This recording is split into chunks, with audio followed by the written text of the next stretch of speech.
Hayyee akkam jirtan hordoftoota viidiyoo tanaa kabajamuuf jaalatamoo hedduun keenya airdropota yeroo ammaa baay'inaan hojjetamaa jiran notcoin irraa kaasee hanga ammaatti kan hojjetamaa turellee irratti hojjetaa hin turre har'amee waa'ee taabswaap tokko isinii himee jechuudha. Notcoin irratti warri argitan namoonni hedduun notcoin irratti milkaa'anii notcoin irraa galii guddaa mallaqa hedduu walitti qabatanii jiru jechuudha. Isinoo carraan kun na dabre yookiin immoo carraa kana dhabee jira carraan biraa jira jettanii yaadda'uu yookiin immoo yaaduu dandeessu. Har'a waa'ee taabootii yookiin immoo taabswaappii kana waliin ilaalla. Ishiin tun roobootii jedhamti. Akkamitti waan akka godhattan immoo gara booddeetti isinitti agarsiisa. An online jiraadhee jiraachuu baadhee telegiraama kiyya banuu baadhee online seenuu baadhee ni lakkooyitii ni dalayidii. Guyyaatti hanga 400 saa 12 keessatti hanga 200 naaf lakkoofte jechuudha.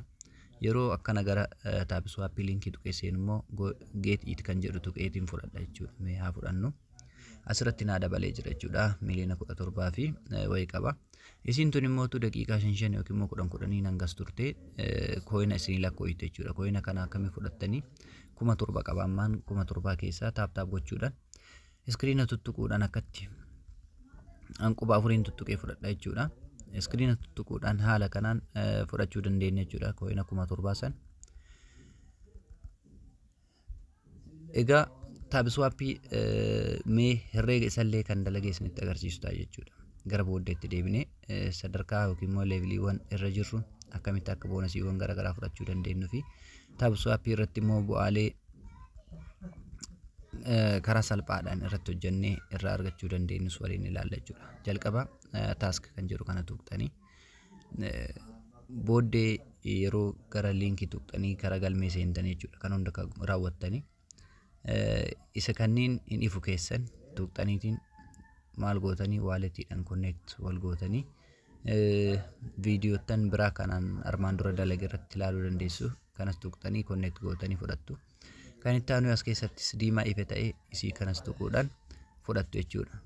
Akkuma saniin isa kanas dhaqxaniitiin kuni yeroo nama affeertan namootaan 25 affeertan yoo ta'e isiin kun ni guutti kileem gootanii 250 fudhattu. 50 affeertan yoo ta'e 300 nama 100 yoo ta'e 500 nama 500 yoo affeertan miliyoona 2 boonasii dabalataa jechuudha. Isaan kunniin kan fudhattani haala kanaan hanga nama miliyoona tokkootitti yoo affeertan hanga nama 100,000 yoo affeertan boonasiin keessan dabalaa kan deemu ta'a jechuudha. As bira mee riiferaal kan jedhu kana tuqnee namootaniif akkamitti akka sheer goonus ilaalla. Gadi tuqnaa hiriyoota keenyaaf asuma bira tuquudhaan invite friend kan jedhu kana tuqnee sheer goona jechuudha. San booda hiriyootan keessan kan isin jalatti affeertan hangam akka dalagan eenyu dalagaa akka jiru eenyu akka dalagaa hin jirre tokko isaatiin asitti isiniif hima jechuudha. Kun akkatti haala kanaan kan 482 dalagee miliyoona 9 kan dalageetu jira. 600,100 akkas 3,000 kan dalage kan eegalee dhiiseetu jira. Kan immoo 76 qofa dalagee dhiisee jira. Kan 300 dalagee dhiisee jira. Kan miliyoona 1 dalagee miliyoona 2 dalagee jira. Akkasuma itti fufachuudha. Taabswaappiin haala kanaan hiriyoota keenyaaf sheer goona jechuudha. Iddoo kana tuqnee linkii kana tuquudhaan gara hiriyoota keenyaatti ergina. Mee boot kan jedhu kana boostii bira dhaqna. Boostii jechuun guyyatti asitti sadii isinii kenna. Inni kuni 1700 duratti taap godhadhee fudhadhe san yeroo takka tuqxan 1700 isinii kenna. Taap gootanii fudhattanii yeroo sadiif isinii kenna jechuudha. Yoo 500 ta'e keessan 500 yeroo sadii isinii kenna. Kiyya 1700 waan ta'eef 1700 naa kenna. As biratti immoo tuyyuu taabiin guuruu kan jedhu kuni harka 10 isinii baay'isa waan keessan san yeroo taap gootan kiyya fakkeenya as biratti taap godhee isinitti agarsiisu 11 lakkaa'a. Kan keessan tokko yoo lakkaa'e tokkoon sun yeroo 10 taate baay'ata jechuudha. Amma kiyya kun yeroo 45 ta'innaa baay'ata.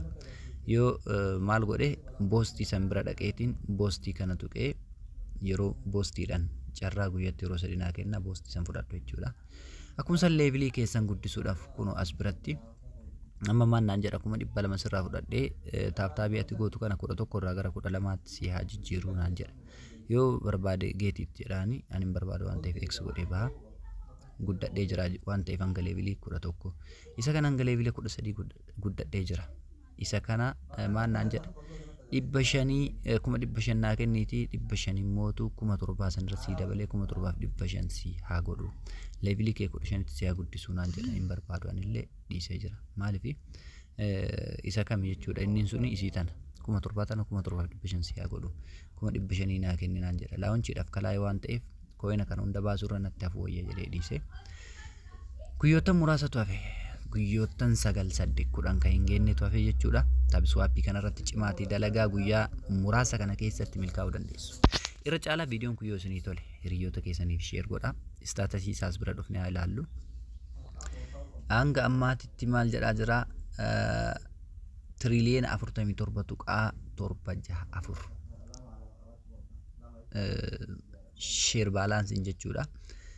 Asitti kan nutti mul'atu immoo meeqa biliyeena 634 fi miliyeena 682,576 total touchers jedha warroottan tuttuqanii as biratti immoo total player miliyeena 20 namoonni taphataa jiran jechuudha miliyeena 20 ga'anii jiru. As biratti yoo gadi dhufnu immoo daily useriin nama miliyeena 10,372,544 jedha. Online playeriin amma sa'a kana jiran nama 468 fi 193 jedhaa jira jechuudha. Kanaaf taabswaap irratti cima dalagaa yoo sirnaan cimtanii dalagdan taabswaappii guyyoottan 10 booda kan gammachuu isinii ta'a jechuudha. Mee fakkeenya gabaabduu takka isinii fudhadha. Fakkeenya miliyeena 17 an qabu kanarraa as bira dhuftanii jalqabame leevilii kamirraa akka an jiru kan 50 kanaa hin seenne anillee ittiin dalagne dhugaa dubbachuuf isa kana seenu ture kaayyoon kiyya guyyoottan hafan tana keessatti sirriitti akka seenu abdiin qaba. Leeviliin inni jalqabaa maali kan jedhu mee haa ilaallu. Inni jalqabaa from 0 jedha. Wood League jedhama kan itti aanu mootiyyuu Bronze League jedhama kanas dabree jira. Silver League jedhama kanas dabree jira. Gold League jedhama isas dabree jira jechuudha. Platinum League kanas dabree jira. Boonasii isinii kenna dhugaa dubbachuuf yeroo leevilii jirtan boonasii argataa deemtanii kan itti aanu mootiyyuu Diamond League 500 yeroo caaltanii Master League miliyeena 1 yeroo caaltanii Grand Master League yeroo immoo miliyeena 2.5 geessan jechuudha. Elite League miliyeena 5 yeroo geessanii kan hundaa dabree jira. Amma meeqa jiraan kan miliyeena 10 kanarra jira jechuudha. Kanaaf jabaadhaa dalagaa kan xumuraa kana tokkochannaa fi anisas ni xumuraa hanga guyyaan xumuramu kanatti yoo viidiyoon kun isin tole hiriyoottan keessaniif sheer godhaa. Sababni isaa kophaa keessan duroomoo odoon ta'in namoottan hedduu waliin duroomoo kaayyoo godhadhaa. Mee gara herreegaa haa seennu. Herreega salphaa tokko isinitti agarsiiseetiin san booda akkamitti akka hojjennuu fi akkamitti akka waliif liinkii erginu hundaa isinitti agarsiisee jira. Taap godhuun quma keessaniin gad tuquu walitti qabattanii fakkeenya isinii fudhadhaa miliyeena 17 qabaan baay'isuu hiruu parsantii 1,000 mee gadi haa bu'u kun 1,000 xiqqeesseetiin isinii dalaga parsantii 1,000 gadi haa bu'u. Meeqa ta'a kooyina 17,000 qaba jechuudhaan yoo liist ta'u akkuma noot kooyinii san 0.123 odoon ta'in mee waan himaan haa goonuti doolaara meeqa qaba jechuudha. Doolaara 170 qaba jechuudha. Doolaara 170 gatii har'aatiin isin haa baay'isu. Qarshii 20 guyyaa 10 guyyaa 20 ji'a tokko keessatti eenyutu dalagee mindaa irraa argata. Hayyee mee herreega biraas isin haa dalagu. Miliyeena 17 kiyya kana osoo gara miliyeena 170tti hanga miliyeena 500 namni dalagee jira. Isa kana immoo 1,000 yoo hirtan deebistanii kooyina 100 fi kooyina 100 kooyina 70 qaba jechuudha. Namni kuni mee gatiin isaa osoo kanaan ba'ee hoo ji'a tokko ji'a lama keessatti dalaydanii doolaara 1,700 yookiin immoo qarshii Itoophiyaa 204 ol argachuu dandeessu.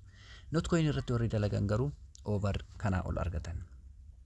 Kanaa olitti overii argatanii jiru. Hanga miliyeena 100, miliyeena 50, miliyeena 20, miliyeena 10, miliyeena 1, 500, 100 Itoophiyaa keessatti argatanii jiru. Qarshii akkana argachuun salphaadha. hordoftoota keenya qaalii kabajamuuf jaalatamu chaanaalii qabna. Chaanaalii Telegiraamaa. Chaanaaliin Telegiraamaa keenya Harboor Inspire jedha. Akkuma san immoo chaanaalii YouTubeii qabna.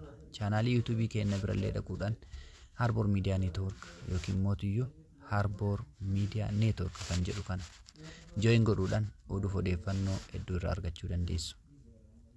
Kanaaf yeroodhuma kamiyyuu bakkuma jirtan kamiyyuu taatanii odeeffannoo kamuu yoo barbaaddan filannoon keessan Harboor Media Network haa ta'u isiniin jecha anis hangammaatti turtii kan isin waliin taasise Kaliil ture.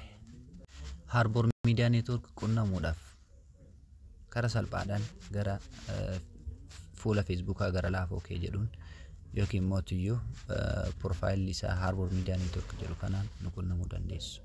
Horaa bulaa deebanaa barri bara milkii isinii haa ta'u. Yeroo gaarii qabaadhaa. Yoo viidiyoon kun isinitti tole hiriyoottan keessaniif sheer taasisuun hin irraanfatinaa. Kana qofaa miti waa'ee maayiningiiwwanii hedduu irraa yeroo biraa kan isiniif dubbadhu ta'a jechuudha. Akkaawuntiiwwan banuu qabdanillee hedduu kan yeroo biraa maqaa isiniif dha'u ta'a jechuudha. Akkuma san immoo miidiyaalee hawaasaa hedduu kan yeroo biraa fayyadamuuf isin barbaachisu maqaa kan isinii dha'u ta'a. Akkuma san appilikeeshinoottan waan garaagaraatiif fayyadamuu qabdanis yeroo biraatiif kan isiniif himu ta'a jechuudha. Horaa bulaa deebanaa.